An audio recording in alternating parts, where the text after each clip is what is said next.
Hello, everyone. Welcome to another episode, another great interview on Dojo Live, broadcasting from the beautiful Mexico City offices of Nearsoft. And for today's episode, we have as co-host Luis Ortiz, my fellow Nearsoftian and teammate Luis Ortiz. Hi, Luis. How you doing? Hey, how's it going? It's all good Pretty here. great, awesome, Luis. Good to have you here as ever. And of course, we're going to be having as a featured guest interviewee. We're going to have Robin Krieglstein, and Yes. Robin is hi, Robin. Can you hear Hello. us? Great. So it's good to have you here, Robin. Robin is a behavioral science and behavioral economics consultant, and he's based out of Austin. And Robin is going to be talking to us. We're going to be talking with him and asking great questions around the topic of designing for the predictably irrational user. So, folks, it doesn't get any more interesting than that. So, really look forward to this conversation. Yeah. So, Robin, welcome to today's show, and of course, Thank you. Luis, thank you so much. So, Robin, let's turn on the spotlight to you, and start by asking you to please introduce yourself to the audience and tell us a little bit about yourself, Robin, please.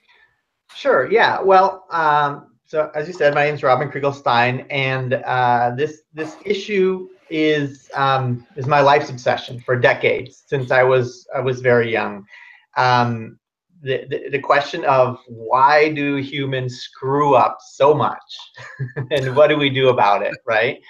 I have a doctor of philosophy father, a doctor of social work mother, and grew up doing and seeing lots and lots of work going into making the world a better place as social workers do, trying to change legislation and feed people and get roofs on people's houses. And I've traveled to, my family's a big traveler, so I've been to 20% of the world's countries and seen the very wealthy and the very poor, and seen all this work, through thousands of years of human history, trying to improve things. And we do accomplish amazing things, right? We have 7.5 billion people on the planet.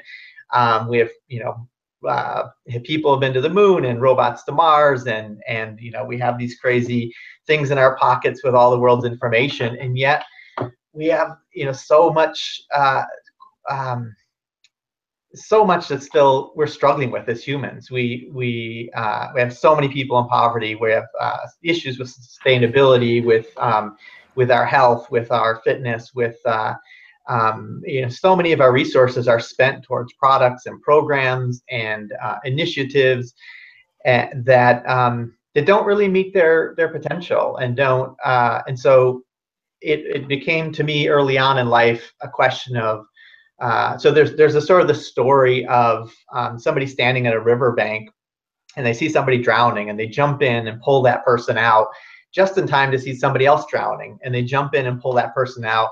And then after like a whole morning of pulling people out of the river, they decide to go upriver and see who's throwing all these people in the river.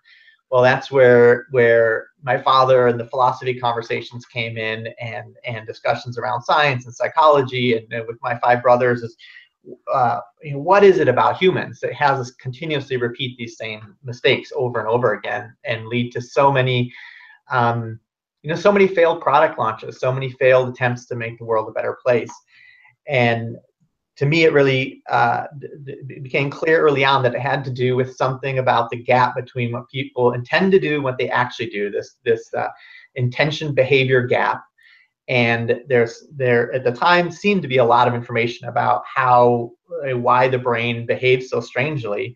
And then the question was, well, how do you build things at scale that could help lots and lots of people improve their behavior and get the outcomes that they are after when they're trying to make the world better, when they're trying to get educated or fit or healthy or involved in their community, or use a product that they're purchasing, or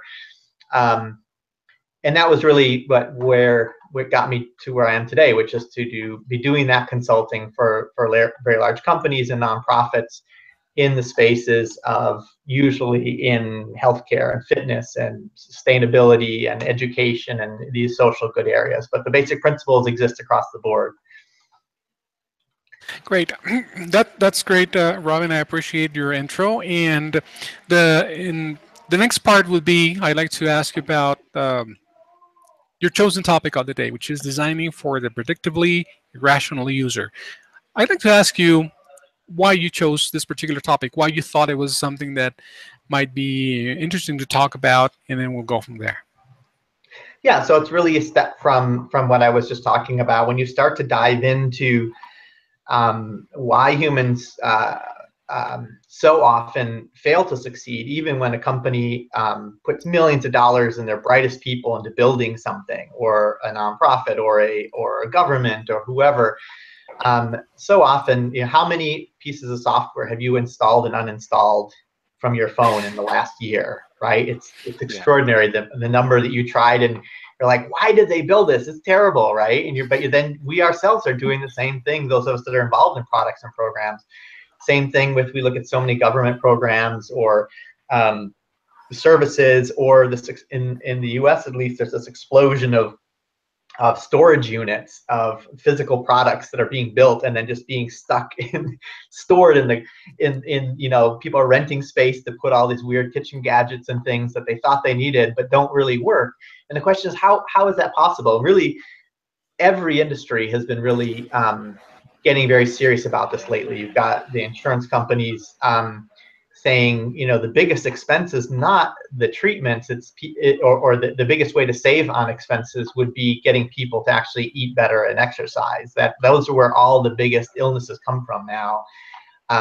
They're behavioral. Same thing with products. You get, why do we build something that's functionally really great, but people don't use it? And so there's been this explosion also of brain science in the meantime, of researching how our brains work. And what we're finding is that we have been very, very wrong about how rational humans are. In fact, the reality is our logic sucks. Human logic sucks. Human memory sucks. Human ability to predict the future sucks. Our ability to make the best choices sucks. All of these things, like, we are irrational much more than we give credit to. And we have biases that make us personally blind to it. And we have biases that when we see other people acting irrationally, we don't acknowledge that their brains are making the same mistakes we do. We have a bias that tends to moralize it and say, oh, they're stupid, they're dumb, they're ignorant, they're not. And you see that in product teams. Like, at some point they feel like, oh, I've spent all this time and money making this amazing tool and they don't use it. Well, it's because they're ridiculous. But now we know that because we live our lives online and so much of what we do is being recorded, we have very large data sets to be able to examine what people do and don't do based on different stimuli. We're able to also scan the brain, actively working like never before. We're able to just do all these incredible types of research. So you get behavioral economics, and you've got behavioral science and cognitive science, but even going back to marketing and advertising and gamification and game design, like, all these different fields are in the business of, what are the weird things you have to do to get somebody to actually follow through on something. And what we're seeing now is this groundswell of collating that data into a larger body of work. And then the question is, well, how do you actually make that actionable? So a product team, or a team in government, or in a nonprofit, or wherever, can systematically apply it and say, we're trying to get this outcome. We're trying to get people to use this product that we think is really good, or we want people to recycle more, or to, and now the job of myself and peers like me is to take this sort of academic research and stuff from a lot of different disciplines and put it into a process that can actually be practically applied in the real world. And that comes down to acknowledging that people are irrational, and then figuring out, well, how do we systematically, now that we know that, what are the details and how do we design to that, so we can go into. Pretty interesting stuff. If I may, Robin, I was very interested in this talk because right now I'm working with the product team. We're designing products for agile remote teams, but my education is in finances and sustainable development. So one of my thesis was actually about behavioral economics, the economic decisions that we make as people. So it's all it's so very, very impressive how all the education that I got in my major as finance, it's Mhm. all based on something that it's not true, simply not true. So that's what Right. I wanted to. Could you please take a couple minutes to explain a little bit to the audience what's the predictively rational user and why is that important? Because all of our economics theories are based on the rational consumer, Yeah. which is like a total lie. So if you Yeah. It's funny because when you point out to people that our brains are irrational, often they'll say, "Yeah, we're all wacky. I do yeah, dumb things," but we know that people kind of say that. But the reality is that since the Greeks, they got a lot of the world thinking, the philosophers around, that the closer, more logical you are, the closer you are to the gods. And that influenced so much of our thinking worldwide, and it's so deeply embedded in all our institutions. Like you said, up until recently, it was like the gold standard in economics. Is like consumers are rational, right? And yeah, now there's so much research showing the opposite. But it's also true in democracy that the human being is supposed to be able to tell the the best candidate by and judge and vote for that person. But we correct. know from the moment we had Kennedy and Nixon up on screen for the first time, people shifted just because Kennedy looked so much better, right? We know, and we can explicitly demonstrate that interviewers will pick somebody who looks better or give somebody a better price, and that's the Correct. same is true with capitalism. Best product for the cheapest price. We're actually terrible at making that assessment. So Yeah, it's not just in economics; it's in all these different fields, right? yeah, So uh, what you said is what's interesting is that we are predictably irrational in many ways. So what that means is that it's not just a random roll of the dice. There are certain our brain has evolved over enormous time periods. So it's actually pretty clever in the ways it's trying to understand the world and make sense of it and make decisions.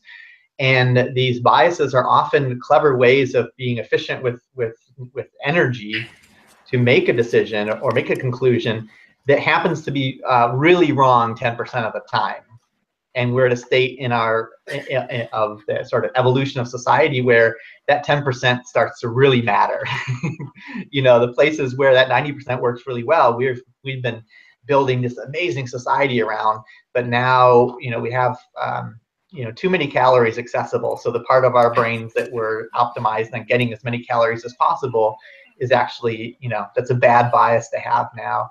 correct. But because it's predictable, we can now design to it. So because we know people are very manipulated by, say, what everybody else around them is doing, whether it makes sense or not, then we can make sure to have products that show people doing the desired behavior as opposed to making the mistake. You'll see sometimes, say, campaign posters to try to get people to do a desired behavior, but they'll point out that lots of people are doing this incorrect behavior. It's a problem because so many people are littering, right? But then it makes people end up having the opposite reaction, and that they hear that everybody's doing it, so I'm gonna not bother. I'm gonna go along with it, right? So now we know predictably people do what everybody else is doing. They tend to do that. Yeah. So we can design to show them people doing the desired behavior. And if we don't have that data, then don't show what everybody's doing, right? Yeah.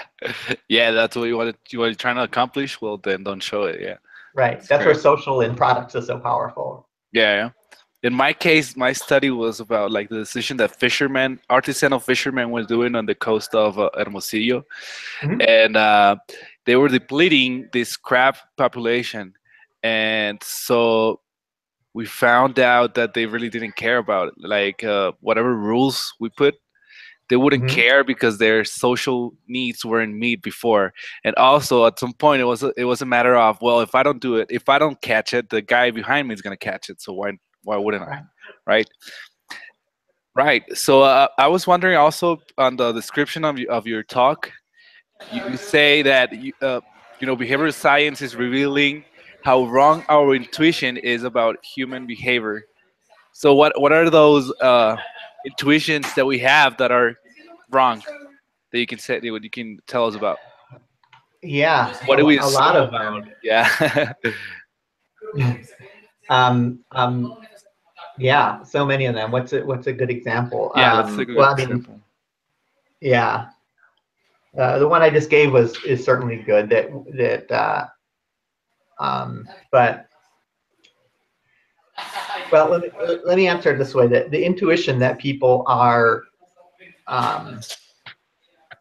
make rational decisions that don't take into effect where their emotions are and where what people around them are doing. Those things tend to be much stronger than we have normally counted on, and our intuition that we even know why we make a decision. So we're able to set up situations where we get people in the lab to make a decision and have influenced it in some subtle way, and then afterwards ask them, why did you choose that? And very, very often, we actually don't know why we did it. We make up a reason that explains it and makes us feel comfortable with it. But there's so many things happening that are sort of in our own automatic and responses. So, for example, one of the ways in which the brain evaluates the world almost across the board is really relative. We don't know how much something should cost, whether from an economics perspective. We do it always in relation to something else, right? We don't know if it's too expensive or too little out of context. So we always try to put it into a context. The same thing if something's too hot or too cold. If you've ever done, you have multiple glasses of water and one's hot and one's cold, you put your finger in each one and then you put the two fingers into a medium temperature glass of water in the middle. The one finger will think that water's hot, the other finger will think that water's cold because it's in relation to the water it was just in.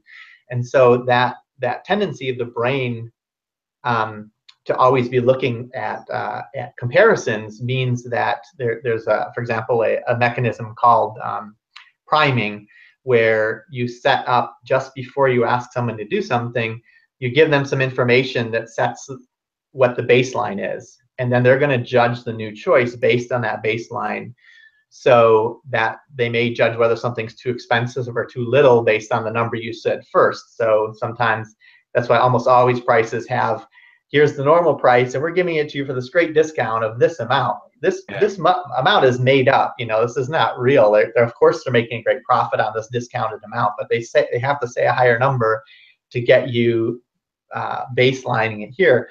Well, the same is true even if that number has nothing to do with price. For example, if you ask someone to write their social security number down just before guessing how much something's going to cost, or the last 2 or 3 digits, and then if those numbers happen to be higher, then that person will guess a number which is higher than other people whose social security numbers happen to be lower numbers. Yeah. So there's a lot of things like that where we think we're logically thinking it out, but in fact there's these weird biases. And then once you know that, then you can design to that, right? And you see a lot of marketing advertising doing that. But there are cases too, like if it's a fitness product and you're asking people to commit to a certain number of steps per day, how they're going to react emotionally to that number that you asked them to do is going to have a lot to do with what numbers you've shown them just beforehand. Does that seem absolutely outlandish to ask them for 10,000 steps, which is what most products default to because that's the recommended amount?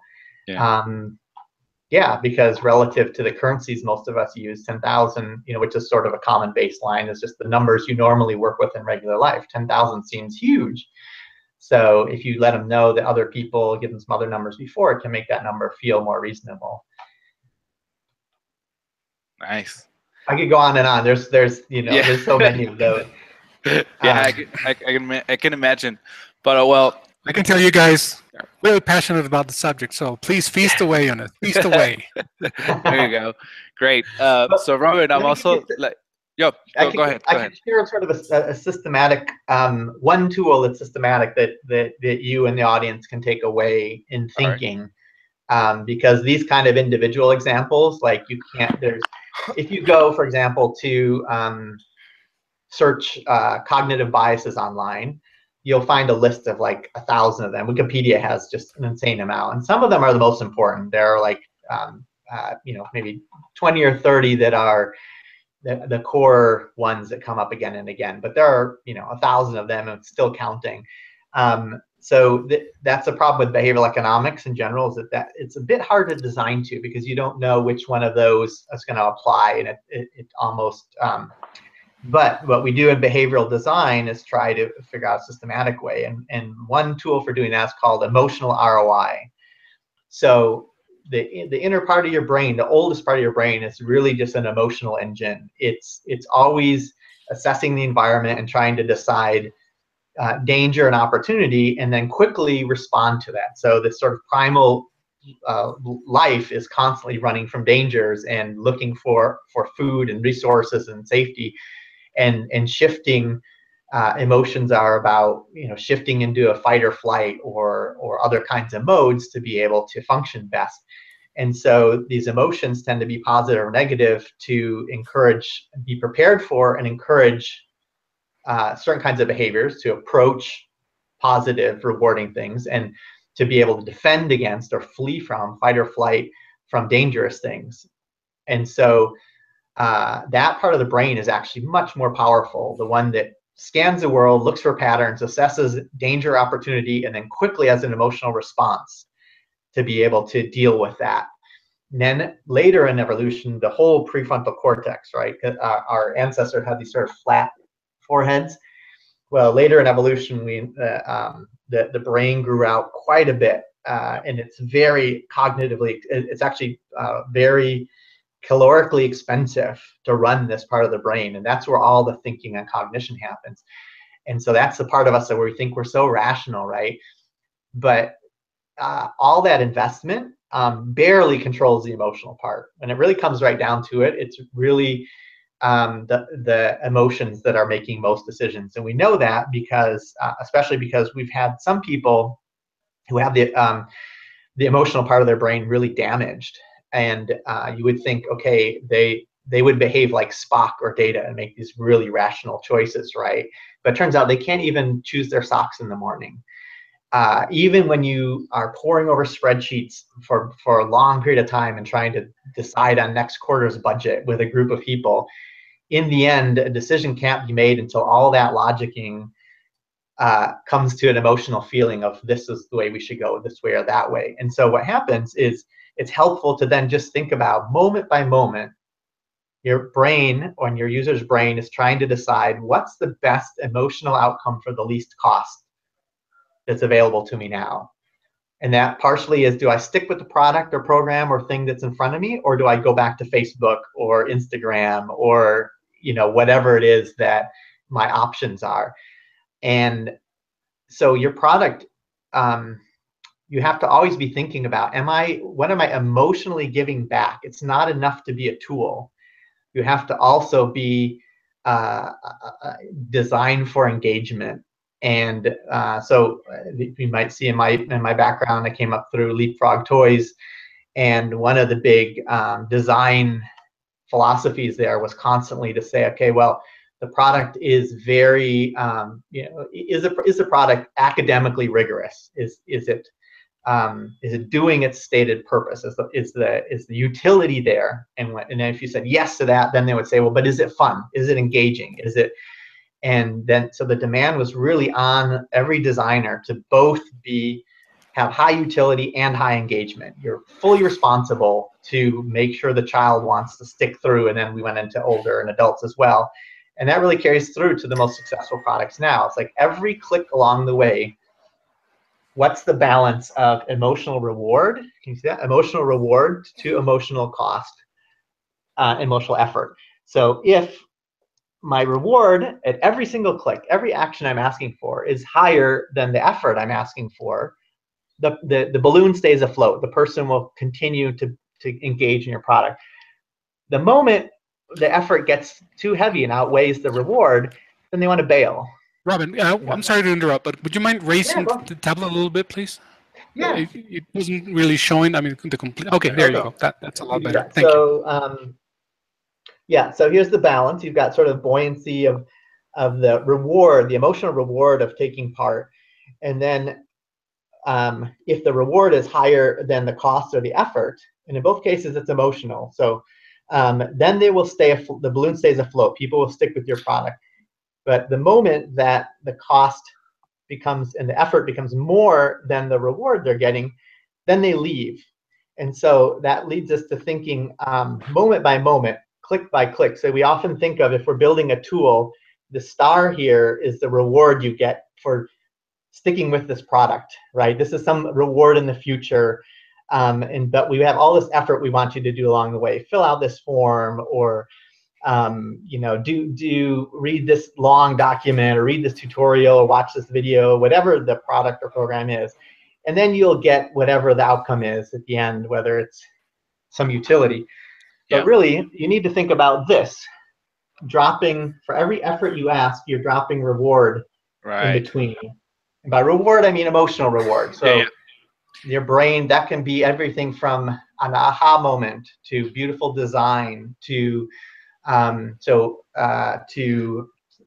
acknowledgement of congratulations, or movement on a progress bar, or sometimes just after signing up, exactly, just a joke or a meme for the user is like, all right, let's keep using it, right? Yeah, it's not boring. Within the you know, the branding of the product, right? But then you can do a meme, a joke, a little bit of whimsy, and at the same time we're doing everything you can to minimize this effort, right? So systematically going through, so we have like checklists that we'll go through to say, how can we boost specifically boost the reward, and how can we minimize the effort? So minimizing the effort, part of the surprising things is just how easily the brain gets cognitively overloaded, whether it's giving them too many options, making the options hard to digest, having too much text, having run-on sentences, having people remember things. So too many products will give you the tutorial at the beginning is out of context of what you're doing. So essentially assumes you're going to remember all this stuff to use when it comes up in the product, right? But human memory is terrible. It's really hard. And so when you're asking people to do that, you're subtracting and subtracting from that balance, and the balloon slowly going down with every screen. If you're going to show something up front, it should be just selling on the promise, and then you give information about how to use something in the context when they're actually hungry for it. Then that same information suddenly becomes a plus. It's instead of in the minus column, right? Because they don't have to remember it, you're actually using it right now. Correct. So we call that, actually, you know, that all sounds about like onboarding. So we call that emotional onboarding instead of practical onboarding. How do you make sure you just strip out all the effort and get to this aha moment of the product where they're like, yeah, this is cool, I want this, before you start to ask them for as much, you know, all this stuff. Push out the work, push forward the aha moments. So let's say you're taking all this like behavioral design, economic behavior, and all this knowledge to building products. What are and programs and live events and events as well? That's what my question was going to be. Like, what exactly do you consider like you design the whole user experience, or are you designing just the interface, or how's that work? Because I mean, watching a little bit about your clients, I can tell, you know, how all this leads to gamification, and how can you drive a conduct. And I can see you working with Oracle, Amazon, Target, but what would Under Armour need? What would Kaiser Permanente need? What would Accenture need? I mean, in many cases, I can't talk about the specific project. Yeah, I get it. It's all NDA'd, but tell us what you can. in many of those cases, well, I mean, it's Under Armour, of course, has the whole connected fitness program, right? So they have their own wearables and apps and things now. They bought several companies, startups like Map My Fitness and Endomondo and things like that. So they actually have the largest community of people tracking fitness in the world now. But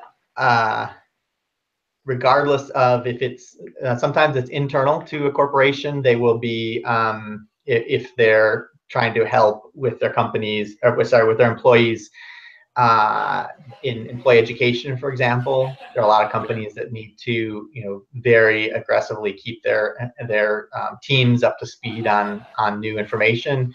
There are other ones that are trying to help their employees stay fit or be more financially fit. So that's financial fitness is another big one. All right.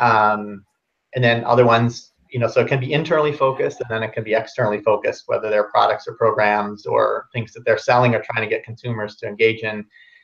But that, I have colleagues working in all those spaces, but we really focus only on those like education, personal finances, social good issues, health, fitness, that sort of thing, sustainability.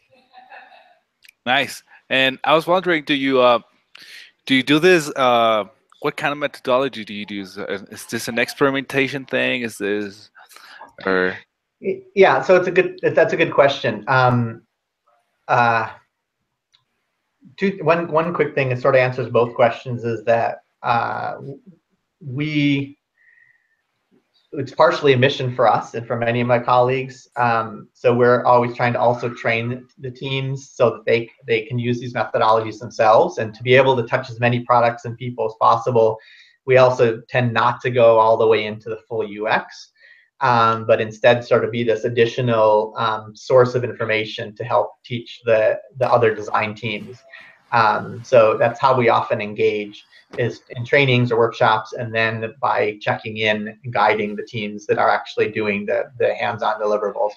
But in some ways you could say this is just the next evolution of UX, and it may be that every, in a way UX has been heading this way. Design used to be very like fighter pilots, or like engineers designing control panels for fighter pilots, and just very big brain kind of logical layouts. And now UX already acknowledges a lot of emotional stuff and aesthetics and things. And the next level is just pulling out more of that cognitive and behavioral science into it. But I think what you got in the last question is really about that the process of doing design itself changes once you know about the issues with the brain, or you realize that there are a lot of biases that make us really fall in love with our own ideas and not be able to see the facts around where the problems lie in our ideas. So when we go to do user research, there are many ways in which we, for example, there's confirmation bias is a big one. No matter what we believe, we tend to hunt down information that supports our pre-existing beliefs. Correct. And so it's really important to teach a team to be very humble and suspicious about their ideas, and to know one way to do that is just know there's a fatal flaw in there, and you're going to be embarrassed at this product if you don't hunt down and get that out of there and really go in. Instead of trying to defend it, you go in with everybody saying, we know there's something wrong with it, we're going to find it, but there's a variety of things like that. It's like, get the data to speak to you, really leave room for error and for early and iterative rapid developments, where agile and lean really are important, about bringing a scientific process more into the design. Correct. Makes sense. I don't know if you have any other questions, Carlos. I don't want to hog the interview. No, that's all right. Actually, it's more your show than mine, remember. So actually, well, there's one thing. Well, first of all, I'd like to step in for a second to remind the audience that you can submit, if you have any questions for Robin or for Luis, it's right here on Twitter at DojoLIVE. It's right here. Send them over and we'll share them with Robin, and you'll be able to respond here live, or maybe at a later time via Twitter as well. So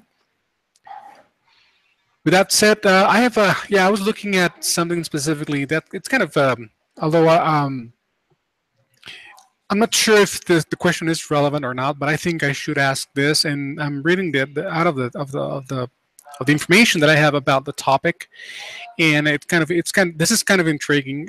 You're talking about applying science and data to towards a new leap in design. Right. But how can you? My question would be, I mean, science and data are based on hard facts. It's really not much room for speculation there. It's either it is or it isn't, right? So it's science, it's data. But then you talk about intuition, about human behavior. So is there any kind of friction in there? I mean, how can you apply science and data to something so subjective Well, as the very nature of being intuitive? I'm actually challenging trusting our intuition to some degree. I mean, Uh-huh. that was kind of the premise, is that we have to be suspicious of our intuitions. Yeah. That doesn't mean that there isn't a lot of brilliance in what happens in what the space we might call intuitive or rapid thinking or flash assessments. There's a whole book called Fast and Slow Thinking that talks about Mhm. when one and the other, when one works and when the other works, and so it's not that there shouldn't be flashes of insight, but what we should do is then take that insight and as quickly as possible, if we are in the business of making something that's going to actually function in the real world, how cheaply can we then take that intuition and test it out and Yeah. see whether it functions like we think it does? And ideally, we test it in the real product, right? So once a product launches, first you should often launch early and often and be kind of embarrassed. If you're not embarrassed when you launch it the first time, it's probably not early enough.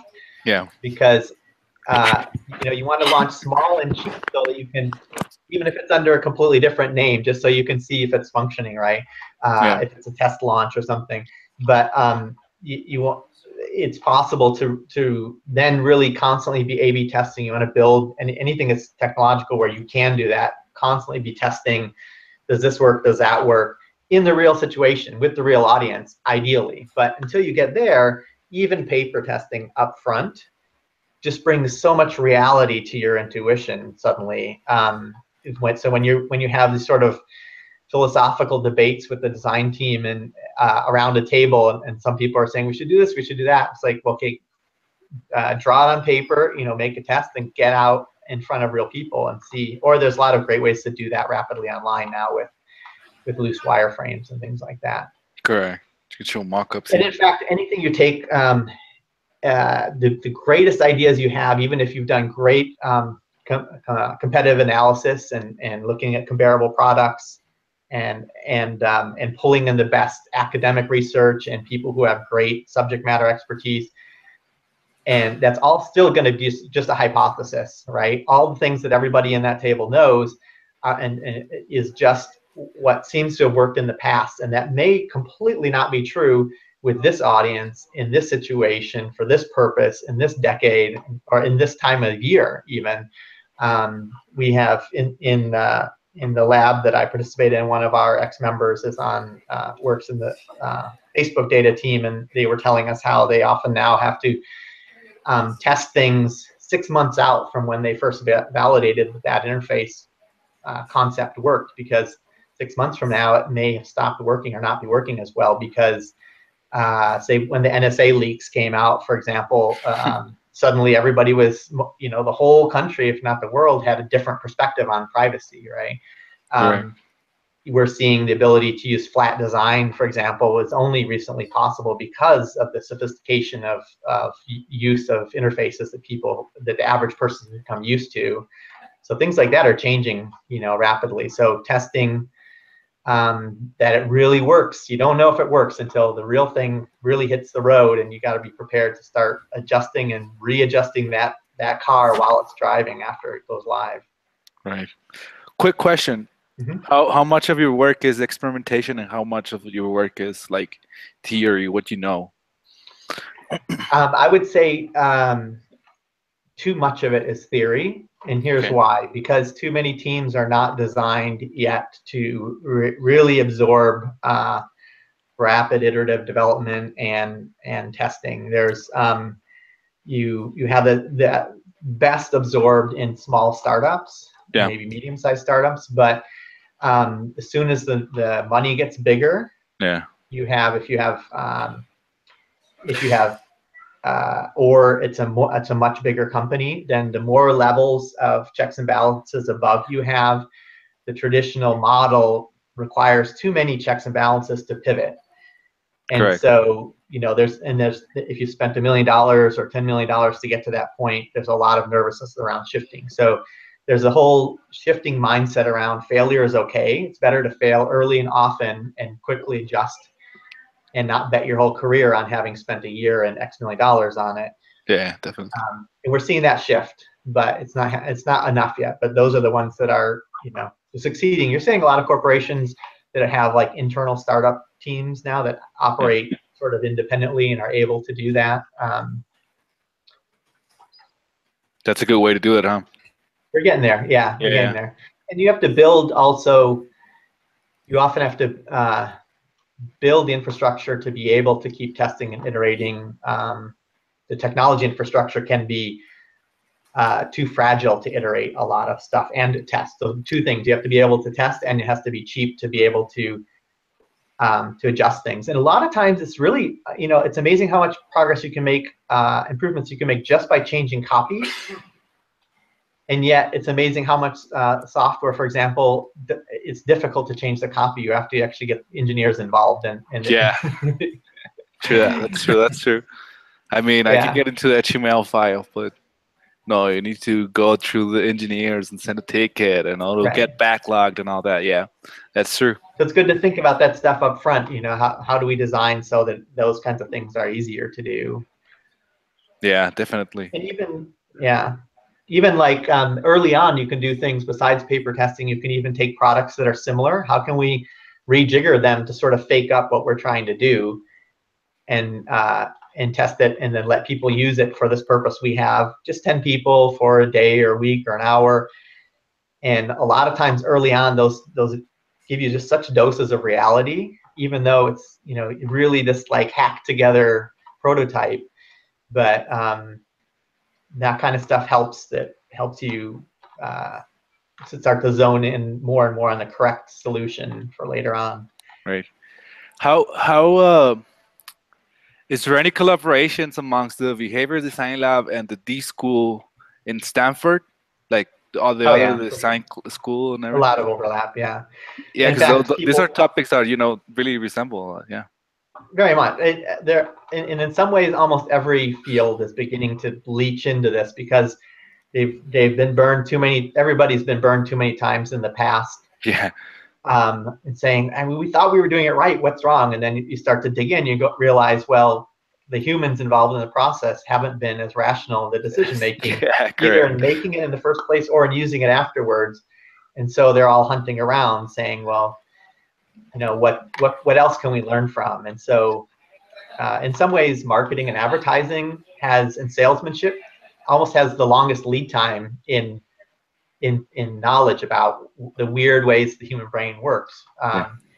That because there's been thousands of years of people sitting around a market selling oranges and trying one pitch after another until one of them worked, and then honing it day after day after day. Like they have thousands of iterations in their testing. And then you had a couple decades ago, you had the ability for marketers to do split testing on their direct marketing mailings, and find out which versions of a sales letter worked. And that testing preceded academic research in the same space. So then you've got academics came along and say, okay, why do I keep, I'm an expert in the brain, why do I keep getting tricked by these people? And they went out. Dr. Cialdini is really famous for this and a pioneer in the field. He went out and actually got trained as a used car salesman, as a door-to-door knife salesman, as all these different kinds of as a telemarketer.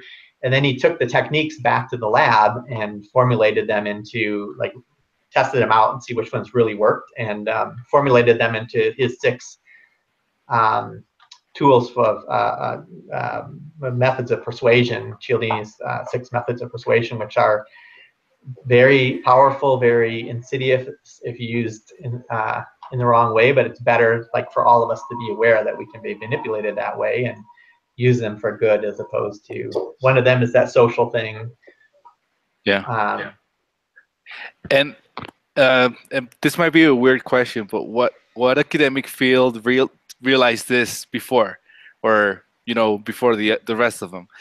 And because I was thinking, it's ironic how these all come from like the evolutionary economics, the new wave of economics, and it's now ironically trickling down to other fields of study. So like who first realized, what, humans aren't that rational, you know, well, or psychology knew it the longest, or but there's been behavioral economics has been, and I don't even know of all the fields because it yeah, actually touches so many fields: social correct. work, sociology, like all these fields that are dealing with human beings. Hmm. Um, uh, Even political science was thinking about Technology, all right. propaganda and how do you position things and how do you get people elected and why how movements of people do things. But behavioral economics, I think, was brought it to the popular attention in Yeah, recent times in a yeah, very big way with some very good popular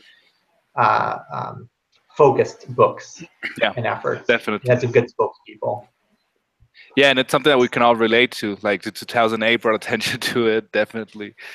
And Yeah, yeah, well, yeah, yeah. and well, one last question, Robin, if you don't mind.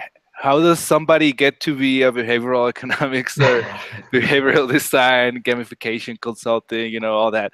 What's your study background, or what brought you to this, to where you're at right now? Yeah, it's funny. Most people come from very eclectic backgrounds, and Yeah, people who definitely. are, I get asked that all the time. We have, there's, I think that's a must. Like you need to have a diverse background. If you're just in one science, you're actually in the same problem, right? yeah, yeah, I guess that's true. Yeah, yeah. You obviously have a lot of people coming out of psychology and design, but you really need to then bridge. You have a lot of people who academically understand the stuff but can't actually execute it in product. So that whole experience of how do you actually build and make stuff happen is important too. So, but you have people, coming out of economics. You have people coming out of engineering who sort of really like having that systematic, recognizing the systematic way of thinking about things, and so a lot of different backgrounds. I would say there's Right. an organization called Action Design Network. I sit on that. I'm one of the um, officers there. We have, it's like 5 or 8 or 10. It just keeps growing. Thousands of I forget, it's 5 or 10,000 members now. It's mostly national, but it's been going international. And that is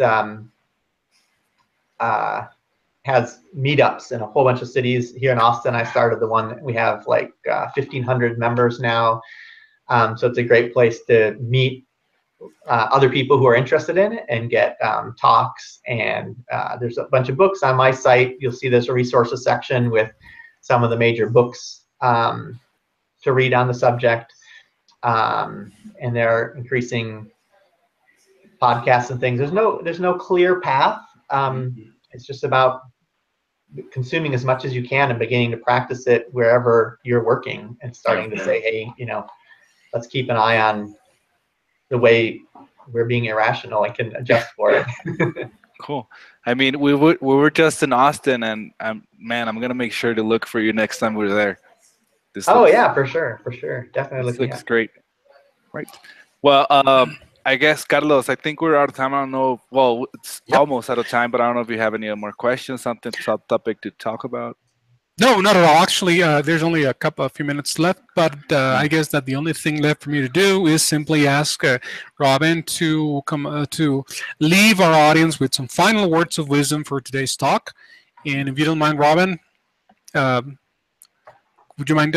How would you like to wrap up today's session with some final words of Yeah. wisdom? Any invitations you'd like to make or anything? Yes. Yeah.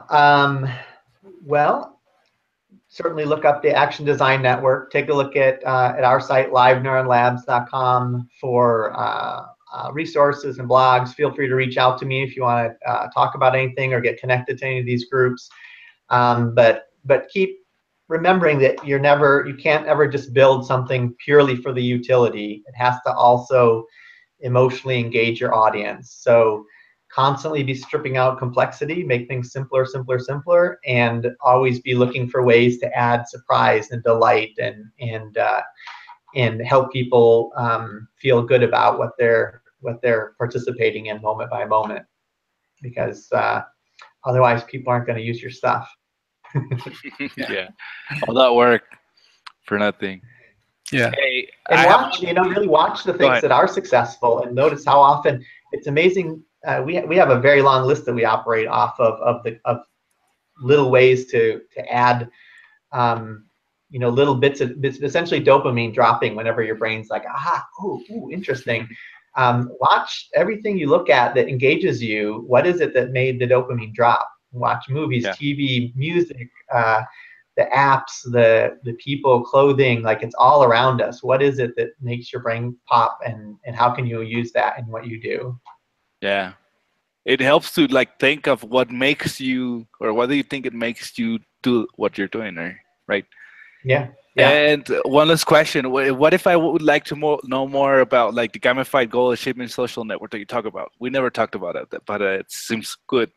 Is that Which piece? ongoing project? Is that an ongoing project, or No, it's a legacy at this point. It was so right. that's where I learned a lot of humility. I started 3 or 4 companies, but that was supposed to be my dream come true to really build out a single place where you could get any goal, you could work on any goal and have a social network hold you accountable and have it be gamified, and that's where I learned that to be humble about how hard it is to change behavior. We Definitely. really don't know how to do it as a species yet. We're incrementally improving, and every improvement's a big deal. But so I learned a lot about what works, what doesn't work. It opened a lot of doors for me. Ultimately, closed the startup. But we had to build a social network from scratch before Facebook even opened up their API. So it was fun times for sure. All right.